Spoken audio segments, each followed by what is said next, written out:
60% xanımların fəlakətinə çevrilmiş bir problemdən danışırıq. Bu problem 35 yaş üzərində özünü orta ağır formada göstərir, 55 yaş üzərində isə ən ağır formada göstərir. Hətta ayaqlarda olan damarlar barmaq yoğunluğunda, barmaq qalınlığında belə ola bilirlər. Problem isə özünü ayaqlarda ödem, şişkinliklə, qıc olmayla, şiddətli ağrı və göyərmə ilə. Niyə görə? Çünki orada damarlar partlayır və damarlar partladığına görə də qan ətrafa yayılır. Bu da sizə çox böyük ağrı, göyərmə verir. Və əzələ tonusu zəifləyir, dərinin quruluğu başlayır, çatlamağı, soyulmağı başlayır, ödem və daxili qanaxmadan əlavə xarici qanaxma başlayır. Çünki dərinin üst qatlarında olan damarlar partlayanda dərini də partladır və qanaxma bəzən dayandıra bilməyəcəyiniz qədər şiddətli olur. Və özünü də çox böyük, çox güclü lokal ağrı ilə göstərir. Ona görə də zəhmət olmasa burada ürək işarəsi var, üzərinə basın. Bu məndən ən çox istədiyiniz videolardan biridir. Problemi olan adamlara göndərin videonu və problemlərinizi siz də videonun altında yazarsınız, kimlər varikosan kremdən istifadə ediblərsə. Bunun üstünlüyü nədir? Birinci növbədə bu 100 millidir. Alternativləri var 50-70 arası olan millilər, bu isə 100 millidir.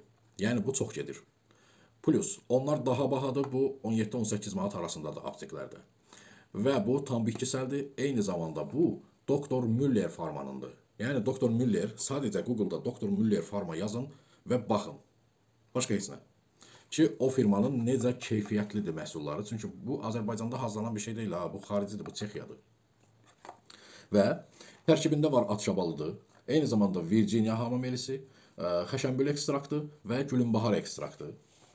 Niyə görə? Çünki essin var eyni zamanda molekula olaraq, yəni tərkib olaraq. Kumarin var, flavonoidlər var, fitonsitlər var və pantenol var. Angioprotektiv olaraq essin, kumarin antikoagulant, yəni qanaxma problemlərinin qarşısını almaq üçün. Flavonoidlər iltihab əleyhinə, orada iltihablaşma var. Antibakteriyal fitonsitlər təsir göstərir, pantenol isə regenerasiya, yəni bərpa prosesini. Bir də bunun çəkilmə qaydası tam fərqlidir.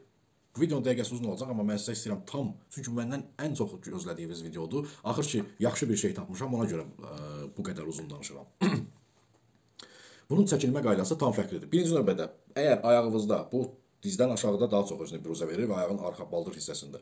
Əgər damarlar belə çıxıbsa, göyəribsə, bunun üzərinə kremi çəkəndə basmaq olmaz, orada biraz da partlada bilərsiniz. Amma siz nə edirsiniz? Kremi yüngülcə, üzvünüzə nətər ehmallı çəkirsiniz, baxın, yüngül toxunuşlarla. Kremi aşağıdan yuxarıya doğru sürüşdürərək çəkirsiniz, masaj eləyə düşürsünüz, bir də aşağıdan qaldırırsınız. Bunu gündə 3 dəfə 10 dəqiqə ərzində kremi həmin nahiyəyə yeridirsiniz. Amma dediyim kimi, ehmallı, üzərinə təzyiq, basınc tətbiq eləyərək yox. Və şəhərin bütün apteklərindən əldə eləyə bilərsiniz. Keyfiyyətinə %100 əmin ola bilərsiniz, heç bir problem yoxdur. Zərərsizdir, hamı istifadə eləyə bilər, hamilə xanımlar da istifadə eləyə bilər, yaşlı insanlar da, gənc qızlar da, kişilər də istifadə eləyə bilər. Növbəti videoda kişi problemləri ilə bağlı da danışacağım və təbii ki, yenə də xanımlarla bağlı. Növbəti videolarda görüşənə qədər özünüzə çox yaxşı baxın və şəhərin bütün apteklərindən əldə eləyə bilərsiniz. Sağ olun.